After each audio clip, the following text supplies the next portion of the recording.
요즘 많이 나오는 종교 통계 중에 하나인데요. 우리나라 국민 중에 종교가 없는 분들이 참 많아졌답니다. 무려 60% 이상이라고 이야기하고 있습니다. 우리나라 국민을 5천만으로 봤을 때 약 3천만 정도의 사람이 무종교인입니다. 그러니까 종교를 가진 사람보다 종교를 안 가진 사람이 1,000만 정도 많습니다. 1,000만 훨씬 많은 거죠. 또 과거에 종교를 가졌지만 지금 무종교인이 된 사람들이 많은데 그 중에 기독교에서 나온 사람들이 제일 많답니다. 모든 수치가 교회, 종교 이쪽에서는 불리한 수치로 나오고 있고 그로 인해서 교회에 대한 미래, 종교에 대한 미래에 대한 걱정들이 참 많습니다. 물론 이럼에도 불구하고 기독교가 굉장히 현명하고 또 믿음 있게 또 예수의 정신을 좇아서 이 땅을 사랑하고 희생하며 산다면 문제가 안 될 겁니다. 왜 그러냐 하면 과거에도 그런 어려움 속에서도 기독교는 성장했기 때문입니다. 근데 지금의 상해의 교회는 그런 이야기를 듣지 못하고 있습니다. 교회가 기상천외한 방식으로 뭔가 그럴싸한 일을 한다고 하더라도 세상은 그 이면을 의심합니다. 기독교인들은 겉은 괜찮지만 속은 아니야. 앞은 괜찮지만 뒤는 문제 있어. 이게 일반적인 인식입니다. 그래서 문제입니다. 무종교인이 늘어나는 것이 문제이기도 하지만 교회가 그것을 회복할 수 없는 것 역시도 큰 문제라는 겁니다. 현재 기독교인들은 그 종교인 40% 정도 안에서 한 17% 정도를 차지한답니다. 불교가 16%, 천주교가 6% 정도 된다는 거죠. 여러분, 그 외의 사람들은 어떤 믿음을 갖고 있을까요? 생각해 보면 60%는 안 믿는다고 치고 종교가 있다는 사람들 중에서도 기독교, 천주교, 불교 빼고 다른 믿음들, 우리가 좀 말할 때 우상을 섬기거나 또는 한 걸음 더 나가서 무속을 빠져 있거나 하는 케이스들이 훨씬 많다는 것에 또 문제가 있습니다. 그러니까 무속보다 뒤지고 있는 현상 생각해 봐야 됩니다. 무종교인들은 그렇다면 아무것도 안 믿는 걸까요? 그렇지 않습니다. 요즘 소설이나 영화나 드라마를 보면 무속이 창궐하고 있습니다. 초능력으로 비치기도 하고요. 또 귀신의 힘들을 빌려다가 사용하기도 하고요. 죽은 영혼들이 떠나지 못하고 이 땅에 있는데 그들의 억울함을 해결해주는 문제들의 드라마들, 영화들이 아주 어마어마하게 나옵니다. 거기다가 정치인들이 무속화된 경우들도 너무도 많죠. 정부의 관료들은 어떻습니까? 검찰, 판사들은 어떻습니까? 중요한 문제를 놓고 무속 앞에, 무당 앞에 찾아가서 굿하는 그런 현대를 살아가는 현대의 리더들이 생각보다 많은 게 현실이라는 겁니다. 사실 우리나라가 근대화되면서요, 가장 열심히 막았던 것 중에 하나가 무속이었습니다. 해방 이후에도 그랬고 미 군정이 들어왔을 때도 그랬습니다. 미신을 타파하는 게 국정의 목표였습니다. 그리고 1970년대 새마을운동 할 때도 그때 미신을 타파하는 일이 박정희 대통령이나 그 휘하에 있는 사람들이 했던 중요한 일들 중에 하나였습니다. 근데 지금 그게 역행하고 있는 겁니다. 이런 통계도 있습니다. 무속인의 수가 목사 플러스, 승려 플러스, 신부 플러스보다 많답니다. 그 힘들이 막강해지고 있고 심지어 굉장히 편리하게 보이는 타로로부터 시작해서 아주 젊고 어린 사람의 무속인들이 곳곳에서 지금 막 속출해서 나오고 있는 게 우리의 현실이라는 거죠. 무속 전성시대입니다. 무속 전성시대라는 얘기는 이런 얘기입니다. 기독교인들이 밥 벌어먹고 살아야 되는데 그 무속인과 연결되지 않으면 밥 벌어먹기 힘든 세상이 됐다는 겁니다. 그게 우리의 신앙을 오염시킨다는 사실을 여러분 잊지 않으셔야 됩니다. 이런 일은 우리만 겪는 일이냐? 아닙니다. 전 세계 모든 민족들이 겪어왔던 일이고 겪고 있는 일이고 또 겪을 일이라는 겁니다. 사사 드보라가 활약하고 난 다음에 40년 동안 이스라엘에 평화가 왔습니다. 그 평화란 그러나 단순하게 조용히 살았다는 뜻이 아니라 샬롬, 하나님 주신 평화 속에, 평온 속에 평화를 누리며 살았다는 뜻이죠. 근데 그들이 다시 하나님 앞에 악행을 합니다. 이때 악은 하나님을 떠났다는 뜻입니다. 모두가 떠났다는 의미가 아닙니다. 이스라엘 민족 안에 소수인지 다수인지는 모르겠지만 상당수의 사람들은 여전히 하나님을 믿고 있습니다. 그리고 하나님 앞에 기도하고 있습니다. 제사 드리고 있습니다. 근데 사회는요, 악한 결정들을 합니다. 이 문제를 잘 생각하셔야 됩니다. 선한 개인이 있고 선한 영향을 끼치기도 하는데 또 자그마한 공동체와 마을에서 선한 영향력, 하나님의 뜻을 따르는 결정들을 하기도 하는데 전체 사회는 악한 결정을 할 수 있는 구조로 체계가 세워진 겁니다. 그래서 그들은 개인적으로는 착합니다. 우리로 치면 신호도 잘 지키고 인사도 잘하고 예의도 있는데 경쟁 관계에 들어가면 친구고 뭐가 없는 겁니다.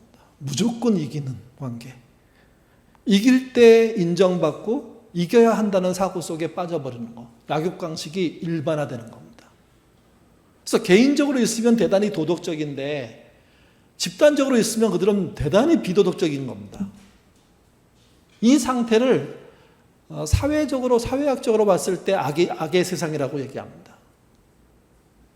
본문에서 등장하는 악의 세상도 그런 형태입니다. 100% 모두가 하나님을 떠난 게 아닙니다. 생각보다 많은 사람들이 하나님 앞에 기도하고 있고 그의 말씀을 의지하고 있고 선한 뜻에 따라서 살려고 하는데 사회 전체는 그 기조를 이미 바꿔버렸습니다. 그래서 대립과 싸움과 충동과 그 추돌의 모양들이 수없이 반복해서 나타나는데 이거를 사회 자체가 막아내지를 못하는 겁니다. 싸움은 더 커지고 더 막강해지고 이런 싸움 속에 무엇이 있냐? 오늘 본문에서는 우상과 무속이 있습니다. 사실 우상과 무속은 그냥 하나로 봐도 틀림이 없습니다. 40년 동안의 평화를 누렸는데 그들이 얻게 된 것은 무속이고 우상인 겁니다. 그리고 그들은 개인적으로는 착하지만 사회적으로 국가적으로는 엉망인 나라가 되어가고 있는 거죠. 그러해서 하나님께서 분노하십니다. 그리고 징계하십니다. 무려 7년 동안이나. 그들은 그들이 쫓았던 무속과 우상에 의해서 지배당하고요. 수탈당합니다. 아주 잔인하게. 기드온의 이야기가 나올 때 이 잔인함은 해마다 반복됐다고 성경은 얘기합니다. 우리가 지난주에 살펴봤죠. 그때 하나님이 기드온을 부르셨습니다. 그리고 그 부르심을 강하게 만드시기 위해서 한 사건을 벌리십니다. 벌린 내용이 사사기 6장 25절부터 26절에 나옵니다. 읽겠습니다. 그날 밤에 여호와께서 기드온에게 이르시되 내 아버지에게 있는 숫소 곧 7년 된 둘째 소를 끌고 오고 내 아버지께 있는 바알의 제단을 헐며 그 곁에 아세라상을 찍고 또 이 산성 꼭대기에 내 하나님 여호와를 위하여 규례대로 한 제단을 쌓고 그 둘째 숫소를 잡아 내가 찍은 아세라 나무로 번제를 드리지니라 하시니라. 기드온에게 떨어진 명령의 핵심은 이겁니다. 아버지가 만든 바알의 제단과 아세라상을 찍어서 불태우라는 겁니다. 첫 번째는 허무는 것이고 두 번째는 그걸 태워버리는 겁니다. 아버지가 이 일의 가장 중심에 있는 사람이라는 게 오늘 우리가 읽은 본문에서 그냥 드러났죠. 그 가정이 나름 그 마을에서 유지였기 때문에 마을의 중요한 일들을 그들이 도맡아 했던 것 같습니다. 근데 그 도맡아 했던 것 중에 하나가 뭐냐면 이스라엘 사람임에도 불구하고 바알과 아세라상을 섬기는 제단을 만들었고 관리했다는 거죠. 이게. 그 아버지의 영향으로 만들어진 이곳에서 아들은 얼마나 큰 혜택을 입었을까요? 많은 사람들에게 호감을 받았을 것이고 또 그로 인해서 누릴 수 있는 것들이 한두 가지가 아니었을 겁니다. 그런데 하나님은 기드온을 찾아오셔서 그곳을 허물고 불태우라고 얘기합니다.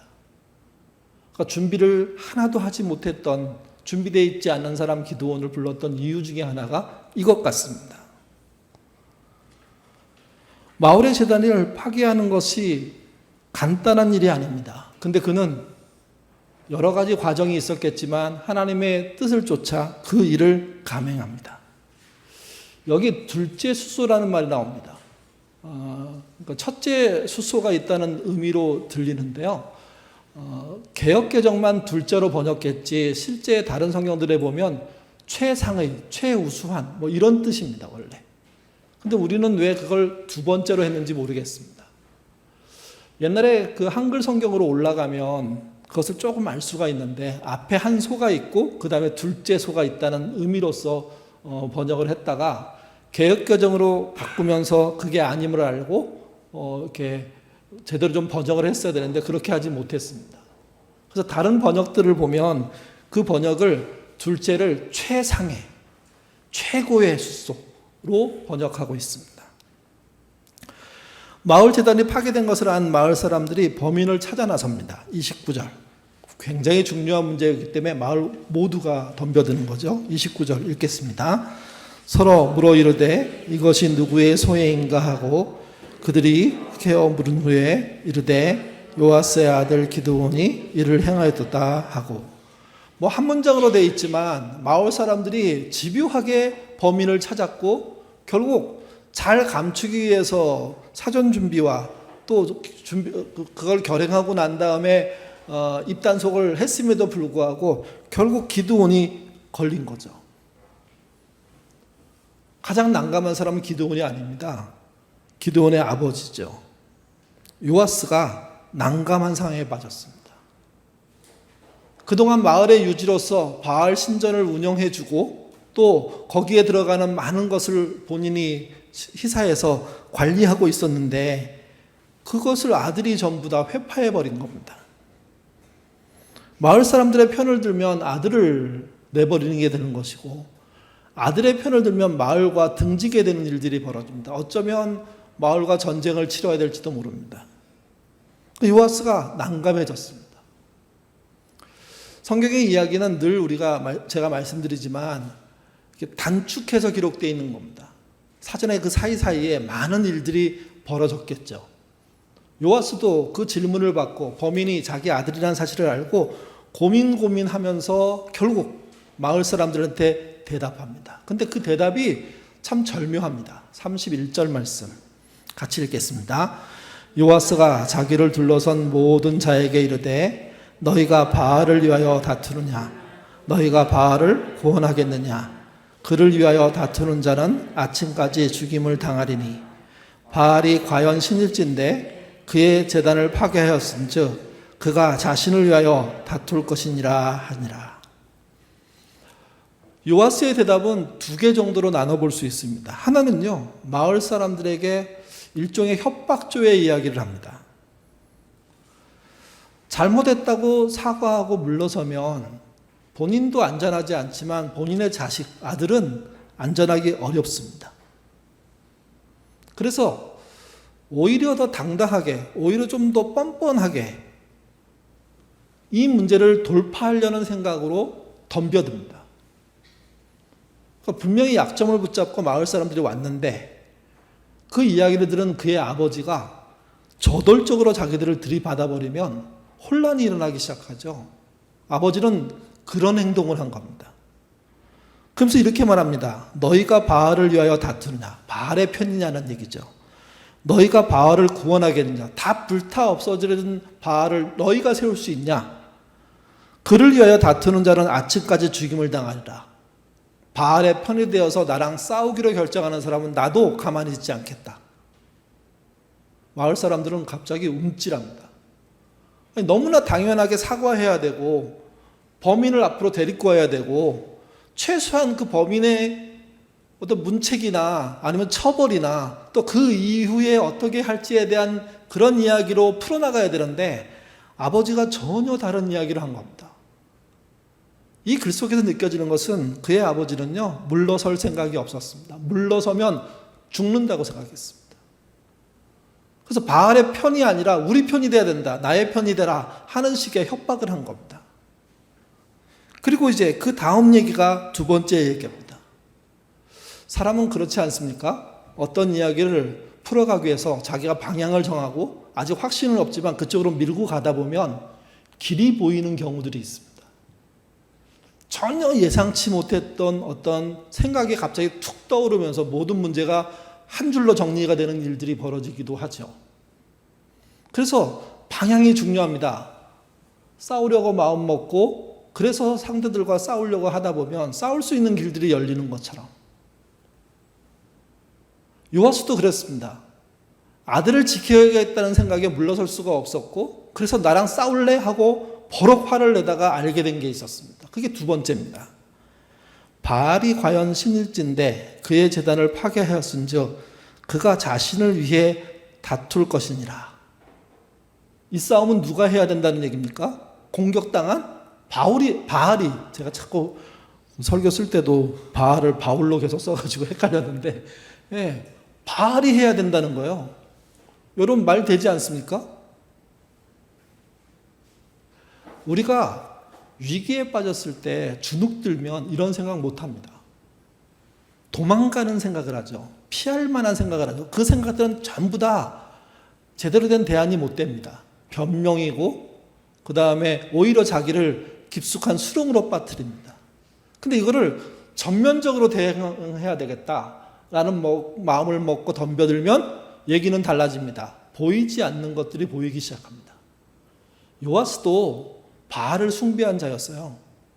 바알을 세우고 아세라를 세우고 거기다가 제사 드렸던 존재예요. 하나님을 떠나서 그 일을 했던 거죠. 또는 하나님을 섬기면서도 그 일을 했던 거죠. 그런데 자신의 아들이 바알과 아세라의 제단을 완전히 태워버리고 난 다음에 생각해 보니까 내 아들을 지키려면 지금 물러서면 안 돼 하고 덤벼든 거죠. 그러다가 알게 된 겁니다.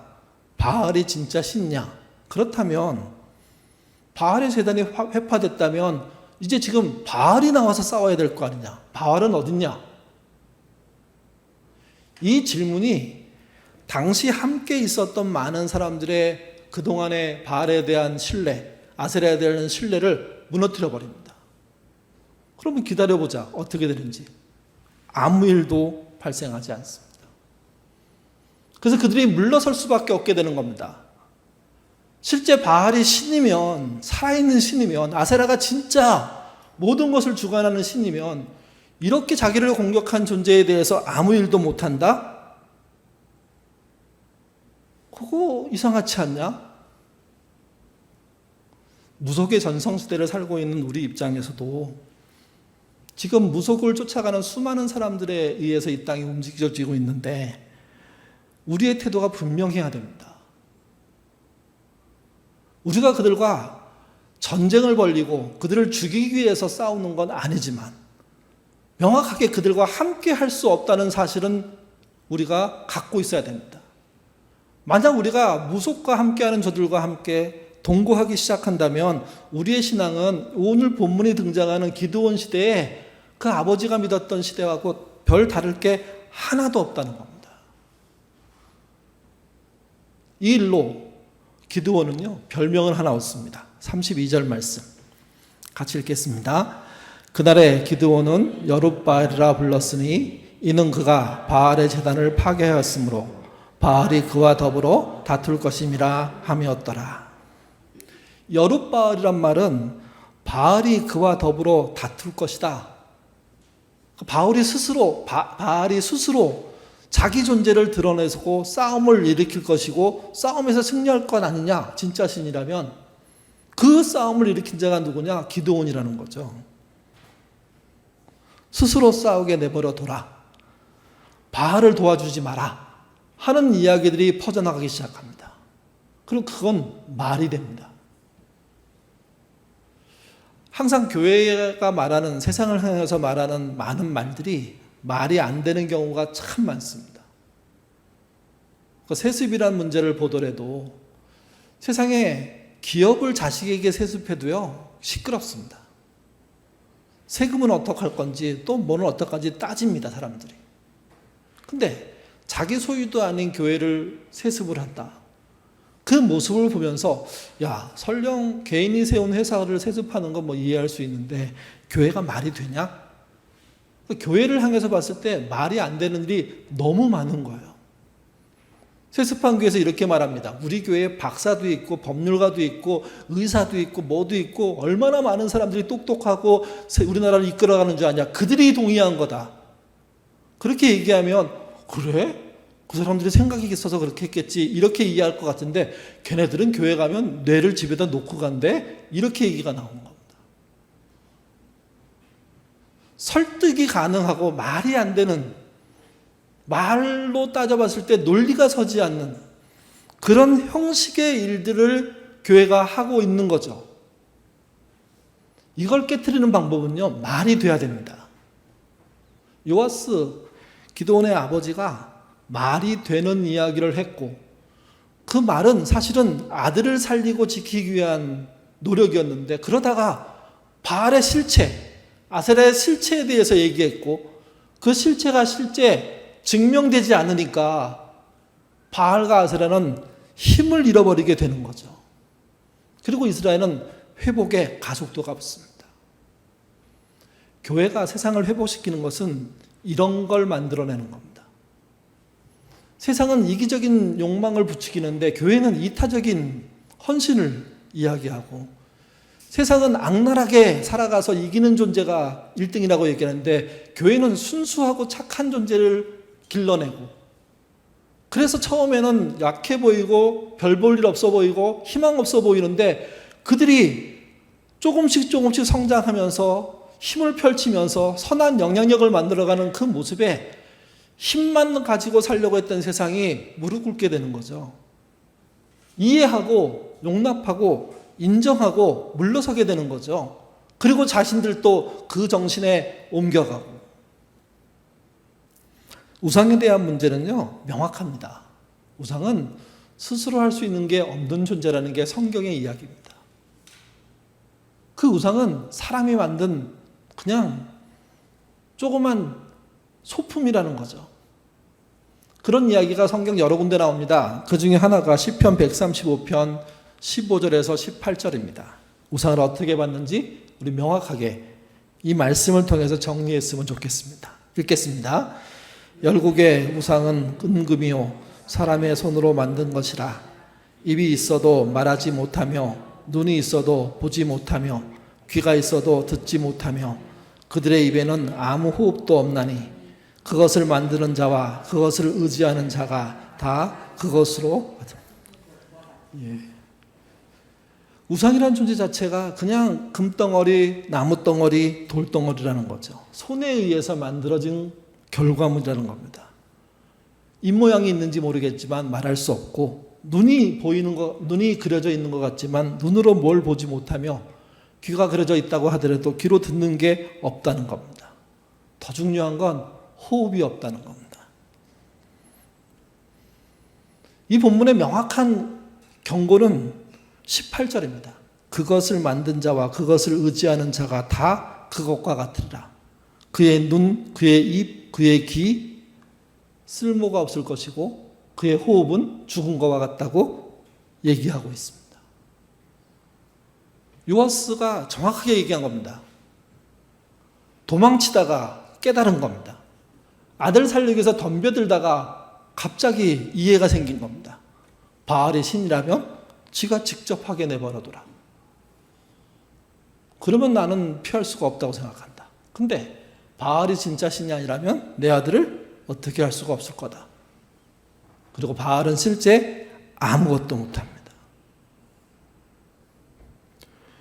기도의 방식으로 이 세상에 있는 잘못된 무속과 우상들을 파괴하는 건 지금 시대에 안 되는 일입니다. 옛날에 저희 어렸을 때 기도원 성경 공부하고 난 다음에 그 학교에 있는 당군상 거기다가 그걸 깨야 된다고 우리 전수사님 얘기해서 깨지는 못하고 돌아다니면서 거기서 그 땅 밟는 기도 같은 거 했었거든요. 시켜가지고. 그 다음에 동네에 절이 있어요. 저희 교회 위쪽에 절이 2개 있는데 거기를 계속 뺑글뺑글 돌면서 그러니까 웬 아이들, 젊은 애, 청소년들이 막 수십 명이 갑자기 절 주위를 막 도니까 그 절에 있는 스님이 나와가지고 왜 그러냐고, 무슨 일이냐고. 그랬더니 우리의 대장격인 선배 하나가 사탄아 물러가라 뭐 이렇게. 그게 기드온 때문에 생긴 일이거든요, 이게. 근데 지금은 다종교 시대예요. 뭐 그렇다고 해서 우상이고 무속이고 인정하라는 뜻은 아니에요. 그렇지만 서로가 존중해야 되는 세상인 건 분명해요. 우리가 이제 그들을 정말 믿음으로 차이나게 만들어야 되는데, 이게 이긴다는 게 아니라 짓밟는다는 게 아니라 제대로 된 선한 영향력으로 그들에게 설득력 있는 삶들을 살지 않으면 기드온의 방식과 같은 것으로는 해결할 수가 없다는 거죠, 이게. 그래서 고민입니다. 과거의 교회는 사실은 성장과 함께 큰 성장의 결과를 통해서 교회의 존재를 입증했다면 지금부터는 선한 영향력을 가지고 입증해야 됩니다. 다른 삶을 가지고 입증해야 됩니다. 이런 것에 대한 발상의 전환을 많이 시도하지 않으면 결과물을 만들어낼 수가 없습니다. 발상의 전환하면 끊임없이 떠오르는 예 중에 하나가 콜럼버스의 달걀입니다.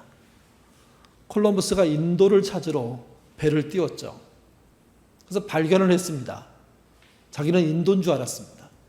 근데 나중에 알고 봤더니 거기가 아메리카였습니다.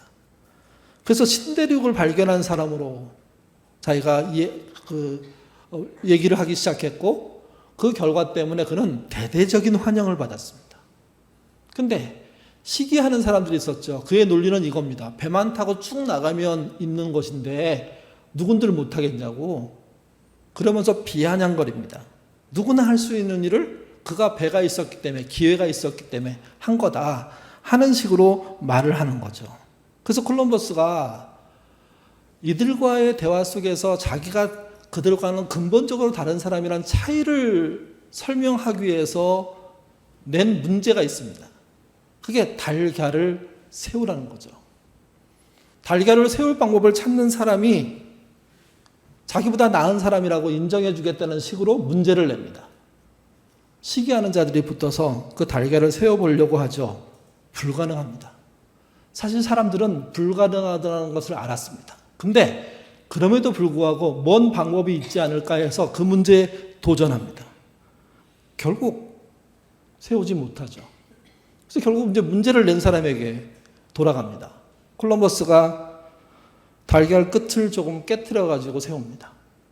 탁 깨트려서 세워버리죠. 사람들이 와 했습니다. 저렇게 세울 수 있는 거구나. 콜럼버스가 이렇게 말합니다. 신대륙을 발견하는 것도 이처럼 누군가에게 처음 시작하는 사람에게는 대단한 모험인 거다. 다만 다음에 신대륙을 발견하러 가는 사람들은 이미 간 예가 있기 때문에 앞 사람보다 훨씬 쉽다. 달걀을 세우는 것도 똑같다. 누구도 깰 생각을 못 했는데 깨는 시도를 한 사람이 선구자다. 그리고 그 선구자에 의해서 그걸 본 사람들은 누구나 이제 달걀을 세울 수 있다고 생각하게 되는 거다. 그러자 시기하는 사람들이 침묵합니다. 그 말이 설득력이 있었거든요. 그러면서 상황이나 사태나 사건이나 모든 인간의 일 속에서 방향을 전환하기 위해서 꼭 필요한 그런 이야기를 할 때 콜럼버스의 달걀이라는 이야기가 등장합니다. 발상의 전환, 사고의 전환이 필요하다는 거죠. 이 이야기를 들은 많은 사람들이 그래, 사고를 바꿔야 돼, 발상을 바꿔야 돼 하는 도전들을 했습니다. 근데 이 방식에 따라 세상이 돌아가고 나서 보니까, 세월이 한참 흐르고 나서 현대에 와서 보니까 이 방식이 그렇게 좋은 방식은 아니라는 겁니다. 우리나라에 신영복이라는 사람이 있는데 그분이 이 이야기를 이렇게 읽어냈습니다.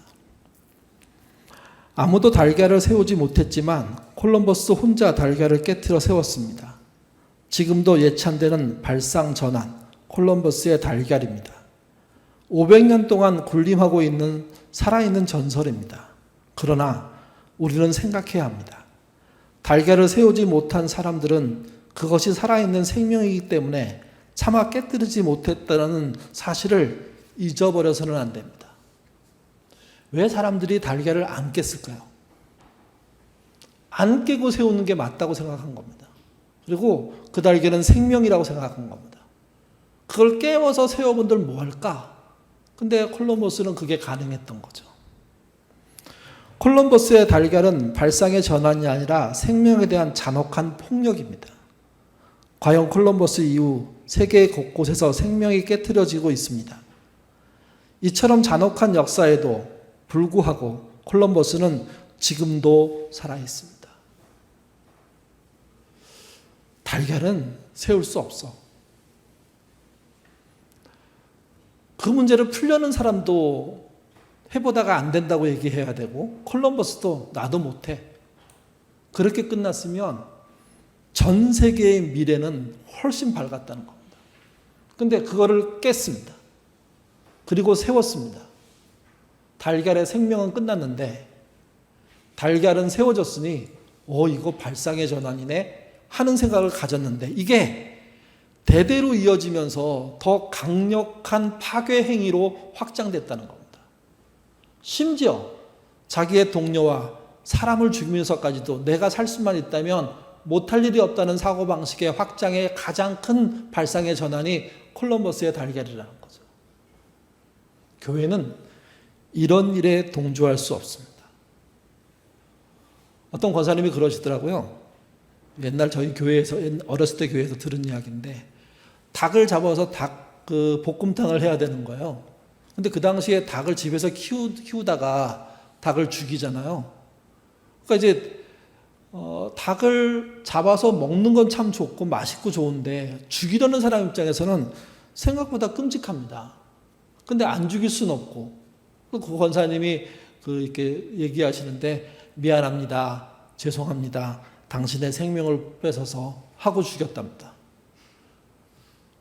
그러니까 그 안에 무슨 얘기가 생각이 있는 거냐면 민물이고 식용으로 쓸 수 있도록 다 우리가 동의하고 있는 것이지만 그 생명을 꺼트리는 순간, 그 생명을 죽이는 순간의 미안함은 존재할 수밖에 없다는 것을 그분이 보여주는 겁니다. 생선을 잡았어요. 그때 여러분 잡은 걸 누군가 잘 칼로 점여가지고 먹을 수 있게 해줘서 먹는 거는 생각보다 편합니다. 근데 여러분 직접 잡아가지고 그것을 전부 잘라내고 점여서 먹으려고 하는 그 과정들 중에 가장 힘든 게 뭐냐면 죽이는 겁니다. 그 죽이는 그 순간 생명이 끊기는 것을 느낄 때 생각보다 마음속에 많은 복잡함이 일어납니다. 꼭 이렇게 먹어야 되나? 그래서 그걸 못하는 분들이 채식주의를 하게 되는 거죠. 그렇게까지 하면서 우리가 건강을 유지한다면 나는 못하겠어. 그래서 고기 안 먹고 생선 안 먹고 달걀 안 먹고 우유 안 먹고까지 가지 않습니까? 뭐 그렇게 하라는 얘기는 아니지만 하나 생각해야 됩니다. 생명을 쉽게 과하게 파괴하는 것을 당연하게 인정하는 삶, 그게 우리에게 유익하냐 하는 겁니다. 마지막으로 무속이 이 땅을 지배했다고 말씀드렸습니다. 그렇다면 무속에 휩쓸린 세상에서 우리는 무속에 휩쓸리지 않아야 됩니다. 무속과는 정확하게 선이 그어져야 됩니다. 동조하지 않아야 되고 쫓아가지 않아야 됩니다. 그게 전부가 아님을 알고 하나님 앞에 돌아서야 됩니다. 그리고 우리가 요하스처럼 말할 줄 알아야 됩니다. 그 무속에 그 안에 들어있는 잡동사니 신들은 스스로 뭘 해결할 수 있는 존재가 아니라는 겁니다. 입이 있어도 눈이 있어도 호흡이 없고 생명이 없는 존재라는 거죠. 그것을 쫓아가는 사람들에게 우리가 현혹돼서 같은 편이 돼버린다면, 같이 움직인다면 오늘 본문이 말하는 사사시대와 다를 바가 하나도 없었습니다. 그리고 우리는 한 걸음 더 나가야 됩니다. 그들과 함께 할 수 없지만 우리는 착한 행실과 선한 영향력으로 살아야 됩니다. 그걸 살아내다 보면 세상 사람들이 그 말 되네. 진짜 그들의 말에는 힘이 있네. 그들의 말을 쫓아 사는 게 맞네. 하는 세상의 변화가 오는 거죠. 우리는 그때까지 견뎌야 되고 이겨야 됩니다. 기도원의 이야기를 통해서 우리 한번 생각했으면 좋겠습니다. 우리가 무엇을 견뎌야 되고 어떻게 이겨야 하는지. 그 일을 하기 위해서 가장 먼저 해야 될 것은 우리가 쫓아다니고 있는 우상, 무속, 그것부터 헐어야 됩니다. 헐면 그 무속의 존재들, 우상의 존재들은 사실은 힘매갈이 없는 존재로 사라질 겁니다. 그것부터 시작하지 않으면 그 다음이 없다는 겁니다. 무속 천성 시대에서 무속에 휘말리지 않는 저와 여러분 되시기를 주님의 이름으로 부탁드립니다. 기도하겠습니다. 어쩌다가 이 땅이 무속이 지배하는 세상이 됐습니다. 정치권에도 가장 많이 배웠다고 하는 그런 과학 안에도 또 이 땅의 법과 행정과 의료와 교육 안에도 무속의 힘들이 능력을 펼치고 많은 사람을 지배하는 게 우리의 현실입니다. 우리의 젊은이들이 타로를 비롯해서 정말 많은 것에 의해서 현혹되고 있습니다. 때때로는 재미로 그것을 하기도 하고 때때로는 그것을 믿진 않지만 친구와 함께하기에 할 수밖에 없다는 그런 이야기도 들립니다. 물론 개인적으로 어떤 사정이 있어서 그런 것과 연관될 수 있다고 생각합니다. 그럼에도 불구하고 오늘 본문의 이야기 속에 바알과 아세라를 향한 요아스의 이야기를 명확하게 들을 수 있도록 하나님 인도하여 주옵소서. 그는 우상을 섬기는 자였습니다. 아들이 우상을 파괴하고 난 다음에 아들을 지키려다가 깨닫게 된 것은 바알 스스로 할 수 있느냐 없느냐였습니다.